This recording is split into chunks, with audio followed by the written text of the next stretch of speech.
I'm back with my BRACA journey, video 3, and today I'm going to talk to you about my mastectomy, my reconstructive surgery, my nipple sparing, and my lymph node removal.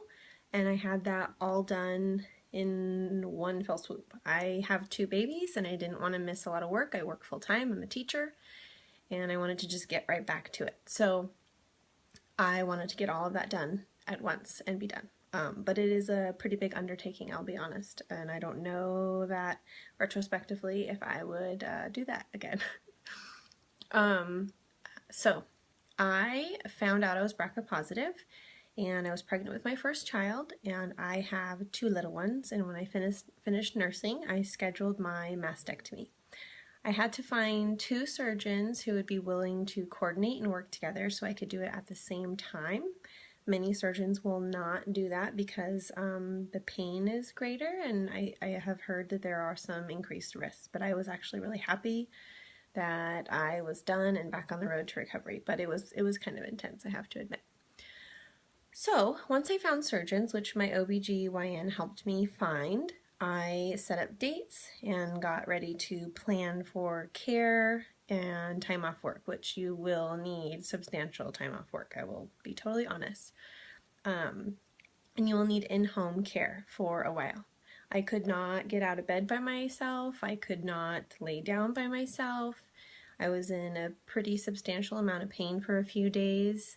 And I couldn't pick up my children, so I couldn't take care of them by myself. So that's something you should know and be able to plan for. My mother came and stayed with me for, I think, 2 weeks, and it was really helpful. And then when she left, I was okay to take care of myself, but I still couldn't pick up my children by myself. So that's something you should know. You should also know that your breast tissue actually kind of wraps around your back. I didn't know that until all of this. And there is something called surgical numbness that you will have. My doctor told me that it was 100% for the rest of my life. I would always have surgical numbness and wouldn't be able to feel from about here all the way till about like here. I can feel everything now, and the feeling that when you leave the dentist, that funny numb feeling, finally went away, which it was kind of annoying for a while. I hated that. So I was glad that that went away. And now I have most of my sensation everywhere. I still don't have a lot of sensation in my nipples, so that's something you should know as a woman if that's something that's really important to you, that will most likely go away and it will not come back. My scarring, because it was preventative surgery, is very minimal, so I'll show you later, and I would hope that you'll be respectful with sharing a big part of who I am so that I can help you. But my scarring goes underneath the breast, where if you have an emergency mastectomy, they're gonna kind of fillet a little bit more and you'll have pretty intense scarring. So I was really happy that I did it proactively instead of reactively, that I got to have minimal scarring and it was in the crease of my breast. I picked the size that I wanted based on a bra that I already had. I just wanted to be kind of the same size. And if you want to do your mastectomy and your reconstruction at the same time, you can't go big. Like, you can only deal with the skin that you already have. So if you are interested in taking advantage of your mastectomy to have larger breasts when you do your reconstruction, then you'll want to do it in 2 steps. I am a teacher and a mom, and I just wanted to be the same size. So I did it at the same time, and I could keep my size. But if you do want to go big, that's not going to be an option for you. Also, as a proactive option is you can keep your nipple, where if you have an emergency mastectomy, more than likely they will remove your nipple, and then they will build a nipple back in with tissue and then later tattoo it. It's like 4 different steps. It's quite intense. So I was really glad I didn't have to do that. And then the other thing I had to do before surgery is they took, I want to say, like 6 syringes full of like almost like a metal that would show up in a screening. And they inserted it into my nipples, and then it would travel into my lymph nodes. And then the doctor said, if they all light up, we're going to leave them alone.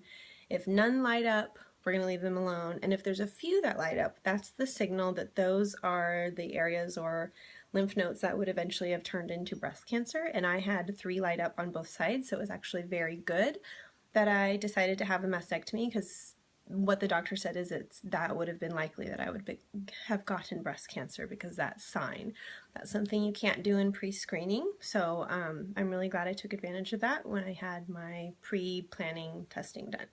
So I had some lymph nodes removed, my nipple sparing, mastectomy, and reconstruction. I want to talk to you about scarring. I haven't been really good about scar cream just because my husband doesn't really care and I don't really care, and until right now, you're the only one to see this, but I have been really happy with the Mederma cream. I actually use it more on my hysterectomy scars than I do my mastectomy scars, but that's one that I've been using. So Mederma extra strength once daily is a good one.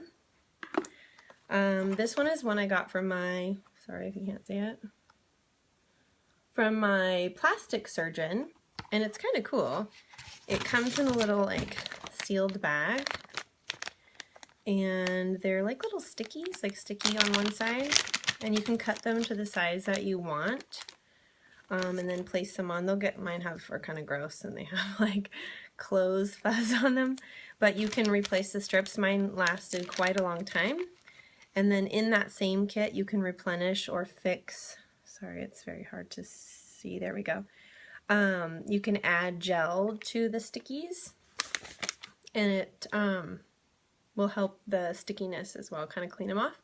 And then now I just kind of use this on it instead of anything else. And like I said, I don't really use scar cream because I don't really care. It doesn't bother me that much. So if it's something that's really important to you, then I would suggest this kind. I've seen before and after pictures when I was searching prior to having my surgery, because that was something that I was very self-conscious about, is having really large scars and if I could see them in a swimsuit. My surgeon did such a great job that, like, if I wear a swimsuit, you can't see, but here's like a little, actually I don't think you can see it there at all. When you have your breast surgery, you're going to have drains, and that will come out. The nice thing about having a mastectomy is you lose sensation a little bit. So everyone was warning me about these horrible pains when they pull out your tubes. I didn't feel it at all because I had surgical numbness, and now my surgical numbness has gone away. So it's kind of a win-win in that situation. You are going to have kind of a keloid scar. And I've been told that you're supposed to like take a nice lotion and rub along the keloid part of the scar to kind of smooth out the scar tissue, that really helps. But again, I didn't do that. I had very limited range of motion. Here, I'll kind of step back at first, and I had a really hard time with things like that.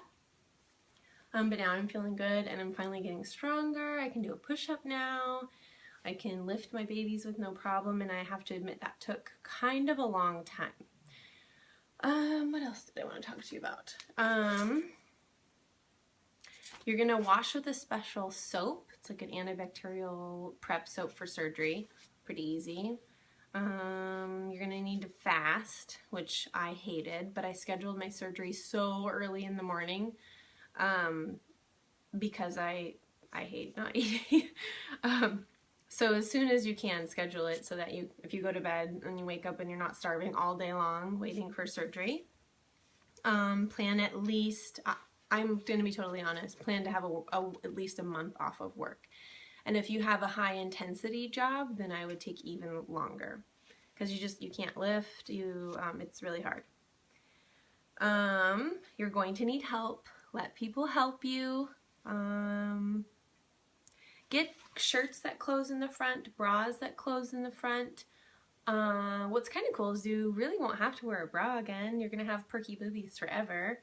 But I choose to because I don't want people to see nipples through my clothing. So I kind of wear one for that reason, but not because I really need support. And let's see.